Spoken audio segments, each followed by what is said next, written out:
Good morning, everybody. Welcome to the Flow Show, Wednesday, 26th of November, and the day the UK goes skint. So I might not be here tomorrow. Might have to sell some kidneys or something to pay the tax bills after Rachel Reeves has finished with us later on. But no, we will survive, as always. Morning, Kate. Morning, Ryan. Morning, everybody. Yeah, we've got our pre-Thanksgiving stuffing today with Rachel Reeves upcoming, right? Yeah, won't be able to sit down for a week. Anyway, let's move on before we really get in trouble. Right. Japan. Well, no, not Japan. I'm going to, as always, kick off with our sale just to let you know. Keep your mind on it. We've got our 30% off sale. I'll put the link into the chat room in a moment. So don't forget to get on that. That runs till December the 2nd. 30% off all plans. Be quick or you miss it. That's all assessment plans, instant funding plans, and the like. So 30% discount off there for Thanksgiving. Use thanks 2025 at checkout. Right, that done. Now we can get back into the rest of it. If I can find my notes, there we go.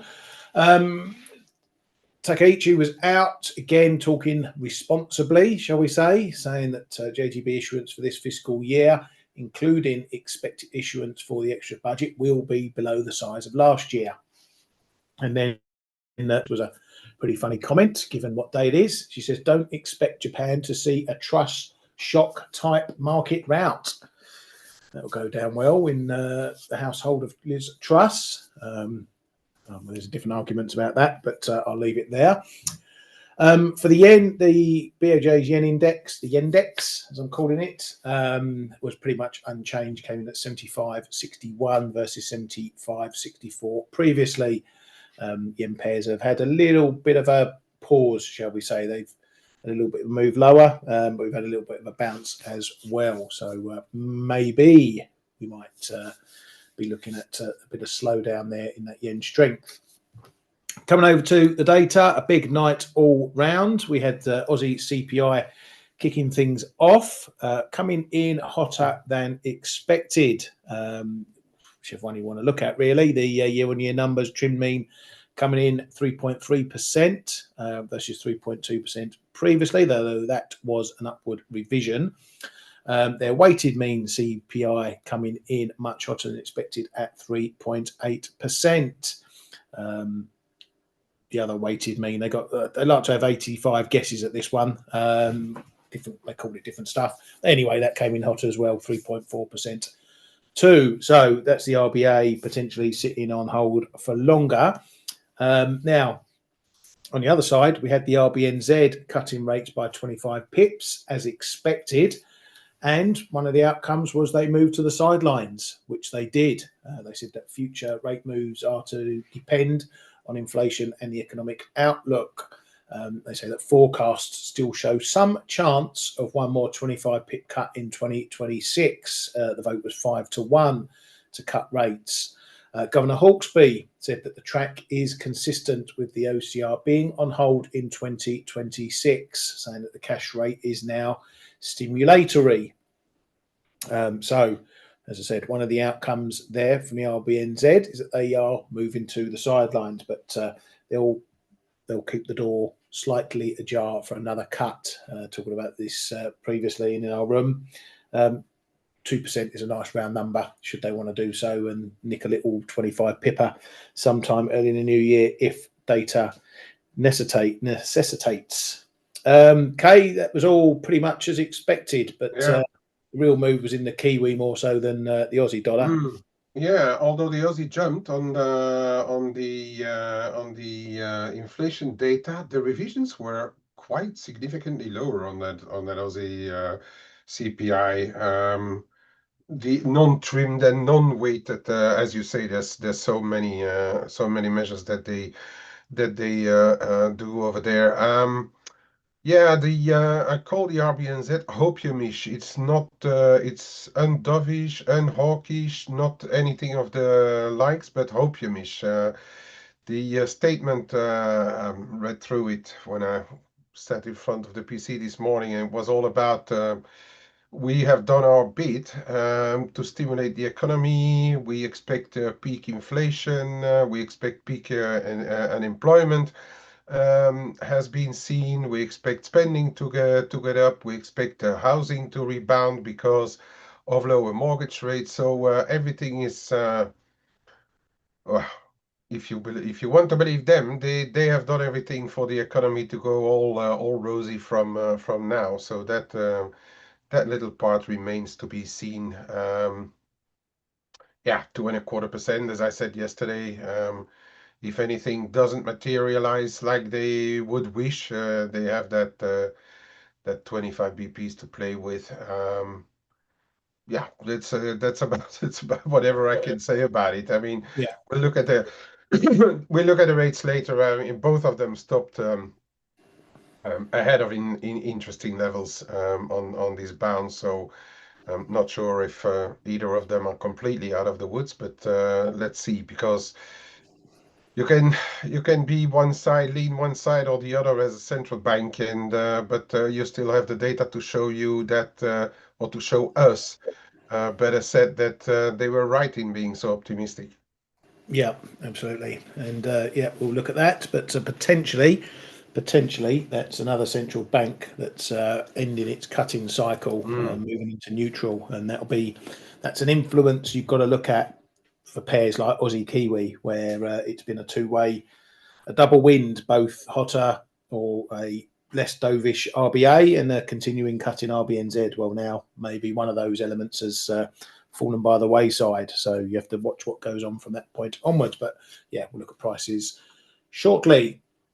A bit of retailing data out from the UK yesterday. The CBI, they called it distributed retail sales or reported sales, came in at minus 35 versus a prior 27 for composite retail sales. That came in minus 32 versus a prior minus 30. However, the quarterly number, and this is the sentiment number for retail firms for the UK, was at the lowest since 2008 at minus 35 versus minus 10 in the prior quarter. That was back in August. So things aren't looking good there. But, you know, the CPI, they're always a bit of a glass half empty mob, that lot. I can't even find it on there. There we go, right in there. Right, so we've got the budget today. There's loads of last minute bits and bobs being thrown around. One thing of note was that Reeves is going to increase the national minimum wage by 4.1%, which of course is inflationary, coming from a chancellor who says she's going to bring inflation down. So he's just raised it basically. So that's going to be an increase there that will come through the pipe soon. Now, we've done a lot of talking this week over the ins and outs of the budget. There was a poll amongst gilt dealers yesterday. They're expecting a median budget headroom of 16.9 billion, call it 17 billion, which is, give or take, pretty much in the middle of the last reports that we heard, that her headroom was going to be somewhere 15 to 20 billion. So that's what the market is potentially going to be looking at. That's a bit of a gauge if you're trading this one today. Back in March, the OBR had forecast that 10 billion or 9.9 billion headroom, which disappeared in a puff of smoke after that budget. They also expect 2025-2026 public borrowing to be revised up to 130.8 billion. Again, that's higher than the March OBR forecast of 117.7 billion. So as I say, it just gives you a bit of scope to what some in the market are looking for from this budget, and we'll get moves based on those expectations either side. So just to run through this quickly again, well, not all our expectations, but the mechanics of it. The budget kicks off in just under 2 hours after Prime Minister's question time, which is a bit of pantomime if you want to go and watch that first. She will list all her stuff that she's going to be doing. We'll get the list and we'll find out what. We'll get the latest print of these OBR forecasts, which the market will look at and say, don't ask me why, because they're they're useless at forecasting anything, but the market will say, okay, this is good news or that is bad news, that the forecasts are better or worse, and then they'll match it off against what Reeves is doing, how much a headroom she's got. Is it more than that 16.9 billion that gilt dealers are expecting? If it is, that will be seen as good news in bond markets. So yeah, all kicks off from 12:30. If you can stick yourself in front of a screen, it's going to be painful, I can tell you that. Anyway, right, moving on from that. Getting back to data yesterday, we had the funky ADP number coming out minus 13,500. Again, don't know what that means for the grand scheme of things, but there we are. These numbers are coming in more negative than they are positive at the moment. We've got retail sales and PPI data. Might as well start with PPI as it's top of the screen. Overall, there was some up, some down, some all over the place, some unchanged. The biggest take from this, and this is again old September data, we already knew what the CPI data was, is that inflation just remains sticky. As you can see from these year-on-year numbers, the X everything number 2.9, high revision, but was expected to come down, so that's staying sticky. 2.7 unchanged there. This core CPI came down to 2.6%, so a little bit softer, but that number was revised higher. So overall, sticky. Retail sales, that headline came in softer than expected, but still a positive. However, core sales, the control group, came in a negative minus 0.1%. So maybe a little bit of softening there, a little bit of belt tightening going on in the US. Again, this is September data, so it's a bit old, but it's all we've got to deal with at the moment. So the market had a minor wobble, shall we say, on that. We also got the fully fed non-manufacturing services coming in at minus 16.3 versus a prior minus 22.2. Also, house price data, again, just looking a little bit on the softish side. No movements massively on the month. It was flat in the FHFA number, and it was close to flat in the S&P 20 city number as well. Year-on-year numbers just starting to or continuing to creep lower, shall we say, in that metric there. Kay, what did you make from the US data or that lot? Well, we got consumer confidence, which was soft as well. I don't know what we make of it, really. Maybe the consumer confidence over the rest of it. Yeah, the consumer confidence. One thing that wasn't great. It just confirms the sluggish nature. But again, September, right? We're nearly it's December and Christmas, so those data are, and actually, sorry, those data were kind of reflective of what we saw in those data coming out around that time, like going into the shutdown and stuff. So I guess it's just backward looking, mate. Yeah, very much so. But it has kept rate expectations on the dovish side still leaning towards a cut at that December meeting. So maybe as we get further data pointing that way. That consumer confidence isn't greater. Yeah, no, exactly. And there was a bit of surprise in the CPI number out of that one. It dropped to 4.8 from 5.9, which is quite a hefty shift. I don't know if there's something behind that, but that was a big old number. Expectations dropped as well to 63.2 from 71.5, and there was a small drop in current conditions as well. We also got some pending home sales data, which was okay, up 1.9%. So at least the housing market is holding on okay. So again, it's what we've been seeing really before the shutdown. Just the economy ticking along. There's nothing falling off a cliff. There's softness here and there, but nothing to really worry about. Right, Fitzmirren back on the dovish bus even more than last time. He says the economy calls for large interest rate cuts. Seems like his marginal 25 pip call is out the window. He says that he hopes the jobs data will convince others on the Fed to cut rates. We had a little bit of movement on the old Fed head job. Besant came out saying that we have 5 strong candidates. Then later on, we had a sources piece from Bloomberg saying that Hassett is being seen as the front runner for the Fed job, which the market didn't like in terms of the hawkish, dovish chart, taking that as a pretty negative move for the dollar and for rates as well. Besant also popped up talking about the Fed, saying that the ample reserves regime might be fraying and it's time for the Fed to move into the background. So that's something that may rear its head later on, depending on who becomes Fed chair, if it's Hassett indeed. Over in Ukraine stuff, a US official was saying yesterday that the Ukrainian delegation had agreed with the US on terms of a potential peace deal. Later on, Zelensky came out saying he's ready to meet Trump over Thanksgiving, if necessary, to finalise a deal. And in a bit of a strange headline, US envoy Wickoff said that it was reported that he advised let me start that again. US envoy Wickoff advised Russia on how to pitch the Ukraine plan to Trump.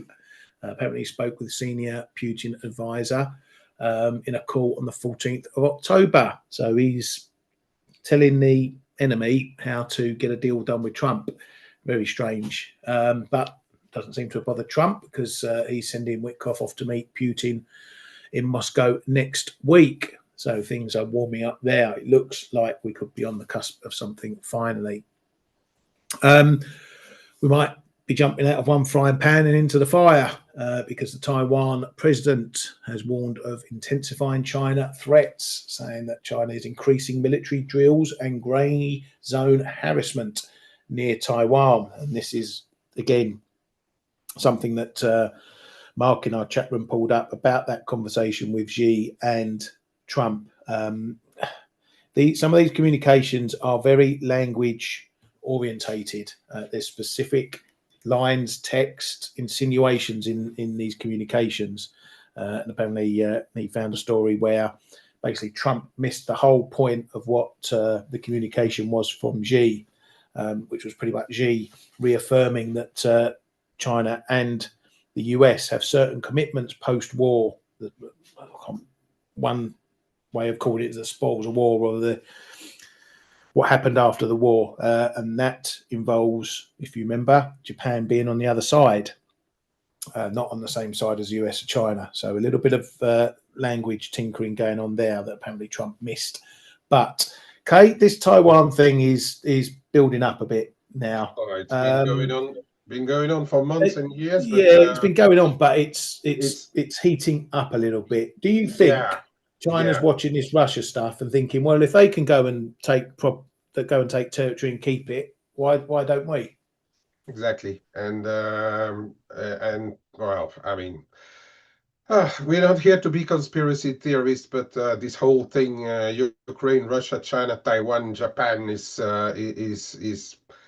personally, I think, is just one part. Is just a part of one big plan between Russia and China. But no, it is heating up, and that's coming out of that G Trump meeting. We saw the difference between how US wants to report everything, getting a bit of a victory out of everything, and then the Chinese reporting was straight away that they reaffirmed that Taiwan was part of China, taking then the Japanese comments to the UN. And they've already been sending ships around the Senkaku Islands again. And then yesterday there was this article that I saw late about the Japanese making serious plans to put missiles in the zone. So I mean, yeah, it's all heating up, and unfortunately, it's, as I said, I think it's just part of one big plan to form a front in the east against everything else. Okay, I mean, I don't know what the finality will be, but for the time being, it's not looking rosy, that's for sure. Yeah, maybe Trump will have to put a pin in his Nobel Peace Prize aspirations, because he might have another one to deal with in a few Yeah, months. But but they let's both, if in such a situation, I mean, we know who is pushing for everything. Those who are being pushed, maybe they should man up a little bit and yeah, take their responsibilities. The problem is if you talk about the Ukraine and then Europe. In Europe, it takes half a century to decide upon something. So that's not looking great either. Yeah, exactly. And if China does invade Taiwan, that would put. It's not like you've got the Ukraine in the middle between Russia and the West. In this one, it will potentially put everyone against everyone right from the Yeah. off. Hmm. But Absolutely, and then let's. and then the US will have to make a real decision whether they side with Japan or not. Because it's yeah, World War II is one thing, but since then Japan has become the main ally in Asia for the US. So make a choice. Yeah. Well, let's. Fingers crossed we don't ever get there. Yeah, I hope so. Otherwise, trading will be the last thing we have to worry about. Right, Canada are still being held by the short and curlies from the US because their October trade data won't be released on the 4th of December. This is due to the fact they get a lot of their trade information from the US, obviously being their biggest trading partner. So their stuff's still getting delayed as well, not for the first time. Right, that's it as far as the news and gossip goes. And has got anything else, Mr. Key? Uh, no, not really. No. I mean, there were these plans about increased issuances by the Bank of Japan, but I'm not sure if you mentioned that already. It's much higher than what the Shiva plans were, but it does, if you look at the facts and figures, and which are also based on some sort of hopium, it's a bit below the wiggle room that Takaichi may have, thanks to Japanese companies reporting record profits last fiscal year and first half of this fiscal year as well. They are having a lot of profit, and the Bank of Japan also has like a 1.7 trillion surplus. So it could all not be as bad as expected, but the market will be scrutinizing that now, because if she really needs if Bank of Japan really needs to increase the or uh, yeah, it is Bank of Japan who issues the bonds, right? No, it's the Treasury. I don't know exactly. Anyway, that doesn't matter. But if they need to really increase it by 11.5 trillion or so, it may spook the JGB market a little more. Yeah, but she's still taking a responsible line. Hmm. I mean, that comment about trust I thought was pretty funny. Yeah. Going down that route. But yeah, I mean, yeah, it seems like she's got a tight grip of it for now. Whether it stays that way is another question. But And she's actually doing pretty well in the in the popularity poll. rating, yeah, Yeah, and the rating as well. especially with the younger voters, which are, let's face it, the most important ones, right? Yeah, yeah. I think her approval rating was 72% or something Yeah, for yeah, the yeah. last. Was really great. I think that's even double what Ishiba managed to get at his peak, let alone any other time. But anyway, yeah, she's doing seems to be doing a good job anyway. Right, let's get stuck into it. Well, let's look at Aussie Kiwi first. I'll leave Kay to look at Aussie dollar. So this one got a bit of a kibosh after the RBNZ. It was a decent move. We're not talking about massive move here. Did 120 pips or whatever.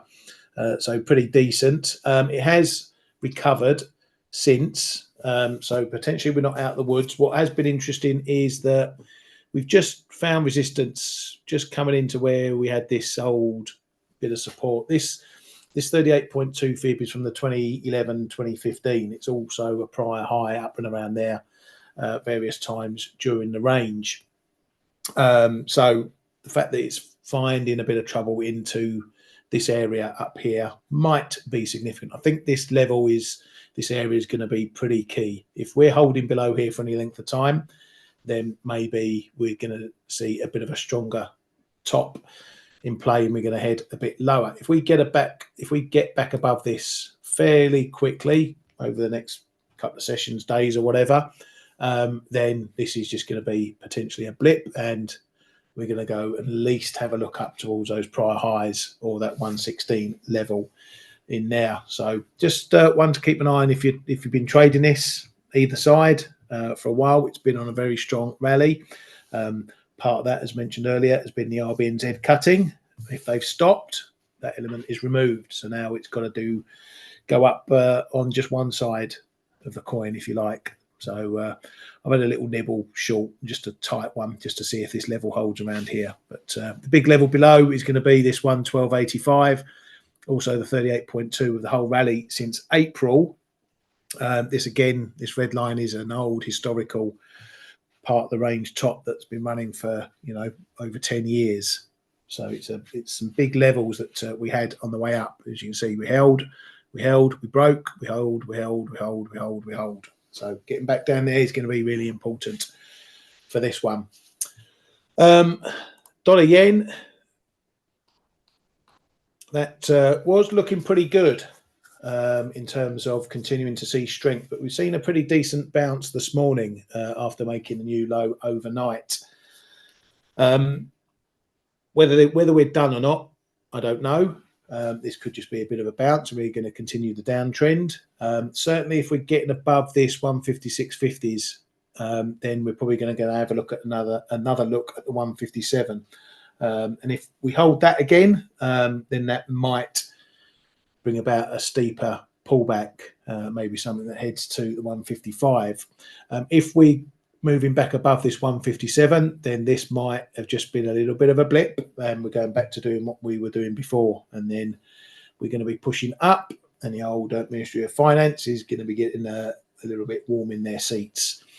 What has been pretty notable with all this move is that we broke under 156, 155, 90s, but we can't stay below there. So this little area around here is going to be pretty important. We've been below, we can't stay below, and just found a little bit of support after we made that low into that 90 area again. So just keep an eye on that one. If we get another dip down there that holds, then it's going to look like, as I say, maybe this was just a bit of a blip, and we're going to be heading higher once again. Euro sterling, talking about this often enough. The last month or so, it has been walking a very tight line, staying pretty much in this range, 88.30s, 87.70s. Today is the day. It's D-Day now. Three possibilities. The market likes it. We see this dropping 87.20, 87s. If it's really good news, I would imagine we'd probably be breaking 87s and maybe having a look down at these sort of mid 86 area. On the flip side, if it's all bad news, we'll be up testing those highs pretty quickly, maybe even moving on to the 89 level. If I just zoom that out a little bit. Obviously, we look at the bigger price risks, but there is also the possibility that she manages to walk a fine line. It's not too bad, it's not too good, and we just end up staying in the range. Now, even if that happens just over the budget, that's fine. We've still got to look at the longer term implications. Okay, so what happens today in price action doesn't necessarily mean that's what's going to continue over the months ahead, and that's what we've got to look for. But certainly, bad news, we're going to be up testing this zone again, which is a bit of a sticky one to get through. Kay, I assume you're pretty much in the same boat. You wait and see. Let's see what the details are. Oh yeah, I'm just tiny bit in, just to say I have got a chip on the table, but we will see after the budget what's going to happen. It's the thing is, since all those measures, etc., she will probably announce them one after the other, and then we're going to have swings in the market. So really, I'm going to try and wait for the dust to settle a little bit, and just use the UK gilts as the guide. You know, that's going to be the market that's going to decide upon the sterling strength or weakness in the end. For the time being, they haven't been showing too much signs of stress, but I still think that in the end, it's not going to be a too friendly budget, right? You're on the US. Just yeah. Why am I on the bloody US? I was thinking, where's the gap? Oh, there it is. There's the gap. Oh, the gap. You're trading gaps now. Oh my God. I mean, No, ugh, where I'm where not trading them. where are we I'm going? not trading it, but it's Where a are we marker. going to end up with this show? I mean, you really. I mean, dear. Okay. This gap was significant because it was where she knocked out the income Yeah. tax hike. Yeah. So Mm, it's fundamentally important rather than technically important. yeah.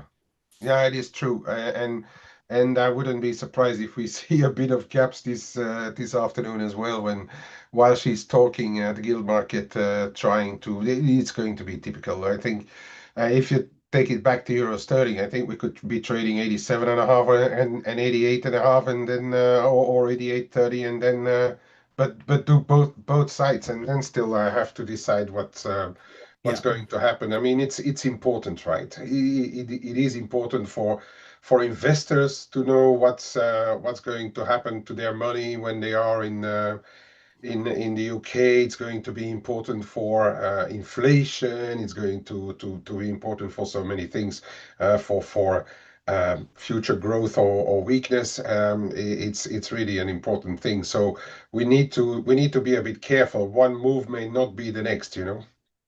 yeah, exactly. And yeah, as I said, if people really want to trade this, but you don't know what you're doing about the budget and whatever, as I said, look at that headroom, that fiscal headroom. It was, or the black holes and everything was originally going to be a whopping 30 to 40 billion. Then it got shaken down to 15 to 20. Gilt dealers looking at 16.9, so they're in the middle. That will come from the OBR stuff. So if they announce that, it's 10, 15 billion or something like that, that is the whole, then great. If she's built herself a bigger buffer, that'll be good news. So just look at those numbers initially. But as Kay says, the pound is likely to be up and down all through this budget as she announces one measure, then another measure, then another measure, then another measure. So just look for those key points before you're looking to trade it, or wait to the end. Then we know what everything is out on the table, and then we can make a decision from that. Obviously, if you're in our chat room, we'll be covering that as we do, pulling out the light. We're not going to be talking. Well, we'll moan when beer prices go up as usual, but anything really significant we'll obviously highlight and try and pick out for you, and then give our review of how it's going. So a good day to be in our chat room today. Right, Kay, I'm going to knock it over to you. Yeah, okay, mate. I'm One just going done. to. Sorry? I'm going to say, just see, we might be able to get an early one done. We can all Yeah, I'm just have a going. I'm lay just down before the pasting. budget. Yeah, Fred. Okay, I've pasted the link in our newsroom as well, Fred, on that budget thing. I hope I checked the link, Ryan, because I just hope Yeah, I put in the right one. Okay. So after Aussie CPI, RBNZ, what happened? So we had that blip higher because higher inflation data. We know that Bullock has been already hammering on about how she doesn't like higher prints, so that should keep them firm on the sidelines. So we jumped, but again, 65, 20, 30 on the Aussie. I still think it's the gateway to trade higher, and for as long as we don't hold there, maybe now we are just a bit more in a sideways move. Don't forget we still have month-end flows as well in the mix, and other stuff like positive vibes on or negative on the Ukraine stuff could also, or even China could also drag this stuff around. But the fact is that we haven't broken yet above 65, 20, 30, which is really my bigger zone that I'm watching. So for the time being, allow a bit of sideways action. Maybe we're trading around this yeah 64.90 around here. Um, that broken trend line comes in at around 70. You know, we banged our head against it for a while until we saw the CPI.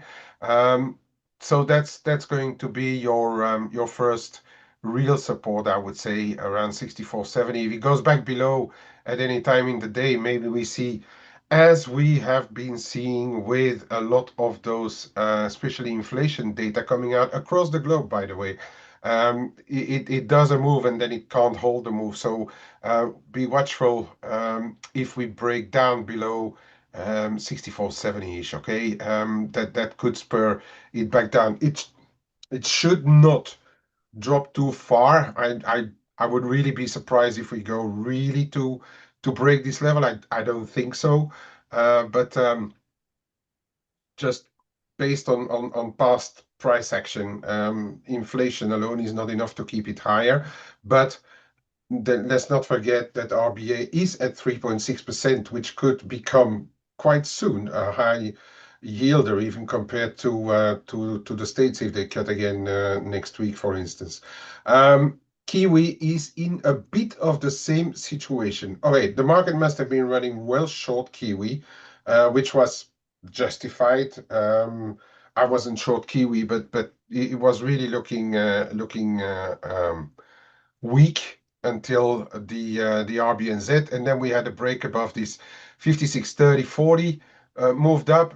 But where did we stop? In the first really serious, okay, one could have argued around 56.70, but then here, this 56.95 figure is the first small retracement, the 23.6 off the whole decline from June, July. And even if we zoom out, that 56.95 is the, where am I?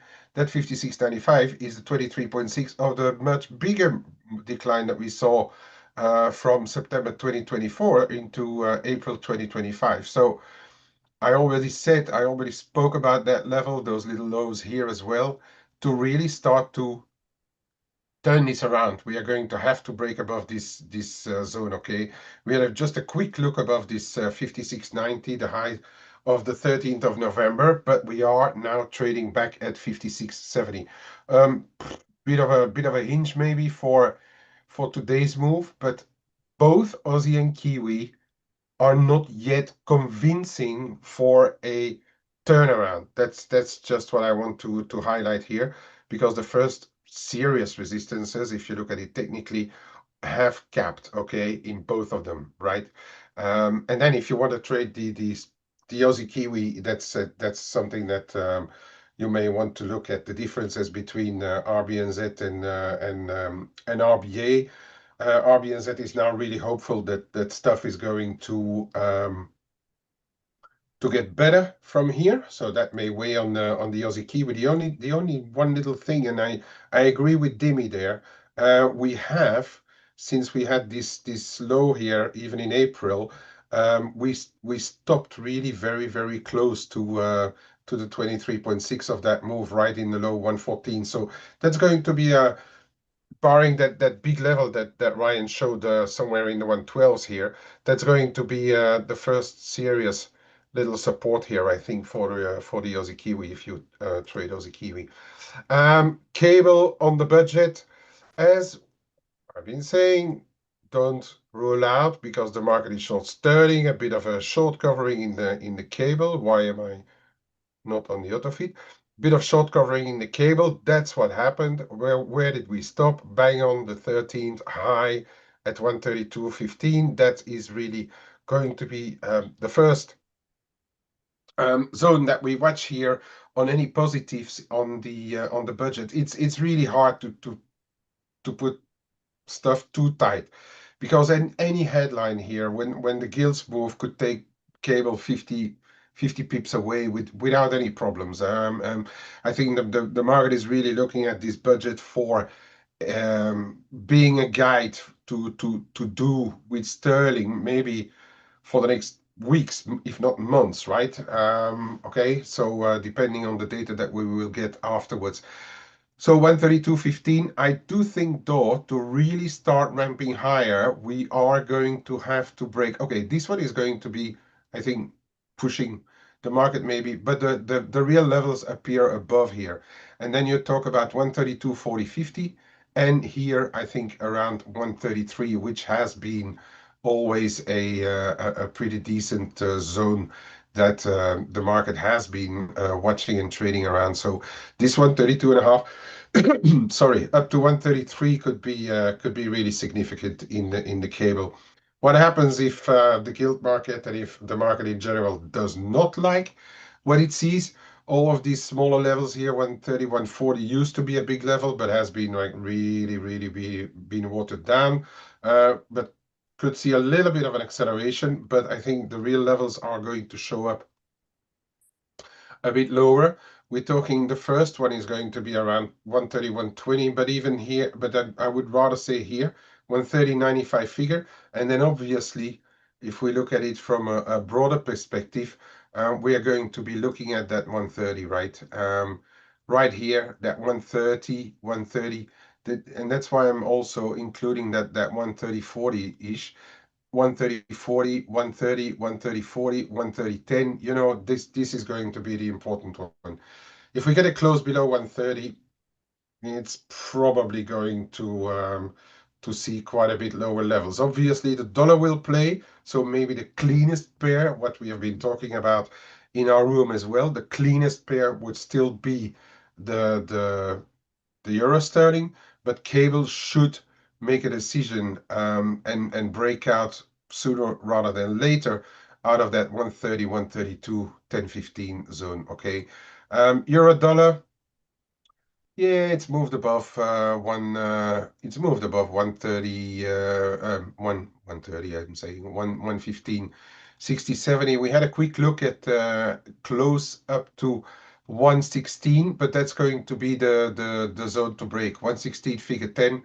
If we start to break above there, maybe we are going to run a bit higher as well. Just bear in mind what we've already been saying a fair number of time, even though vols have just ticked up slightly.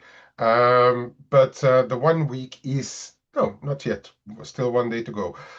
Is not yet covering. Is it? Oh no, still 2 weeks to go. Sorry. Is not yet covering the Fed, but yeah, they ticked up really slightly, but we're still at relatively low levels in the euro dollar. So you want to trade a dollar? Not sure if euro dollar is really your best instrument to trade around. Okay, I would just say watch what the mountain flows can do, or if we would have corporate flows today, whatever. I think it's held really well in this low 115 to 115.40 zone. If ever we got dragged into that zone again, keep a close eye on what's going on there. And to finally to close with the metals. Um, Gold is trying. It's not really pushing, but it's trying to get back above this 41 and a half, confirmed through 41.60. We're just turning around at 41.60 for now. Those are relatively smaller steps than what we have seen here, but it keeps the relative positive vibes in place since we've broken above this triangle. I would say watch what's happening if we get back down to 41 in just intraday, right? 41.30, then 41.05, 10-ish. Watch what's happening there on those prior little lows here. If we get a move down and then maybe get back up, but quite significantly was that, to me at least, on the more positive hope for Ukraine-Russia deal, gold failed to really come down. It just It just had a quick look lower, and straight away came back up, and then helped also with assets being on top of the list of nominees, maybe for the next Fed chair. That is possibly what is also supporting the metals, because the yields are on the defensive, and actually as we speak, it's not moving a lot, those US yields, but they are just looking a bit slippery. The one that really defied the laws of gravity here, we're back to that prior high. So the lower highs, lower lows picture seems to on the verge of getting broken, okay? Which means that we could get back up into the 53s. Why not even going to visit the all-time high? Silver is really, really big again. I know that a lot of people like to watch the gold-silver ratio to know what's going to happen with the dollar. Well, silver has taken over. If it's significant, maybe it might end up being a bit more significant for the dollar, but I usually don't look at it that way. But anyway, I mean, this thing looks quite big again, okay? So 52, 15, 30, the hinge. If we get back down to 51 and a half at any point, we know that we can see those kind of moves. These are just 3-4 hour moves, so we can move half a buck in silver easily. If we get back down there and start to hold around 51 and a half, if we get a setback, that would mean that we may start to push higher again. And with that, Ryan, back over to you, mate. Thank you very much, mate. That's it from us today. We're all going to get geared up for the old budge get. See what mess is going to be left with us. So have a great day, everybody. Don't forget to catch us on Face. They will have one here to the wires. Last one before Thanksgiving tomorrow. There'll be no Face show tomorrow. So get it while it's hot. Thank you very much. Have a great day. See you tomorrow.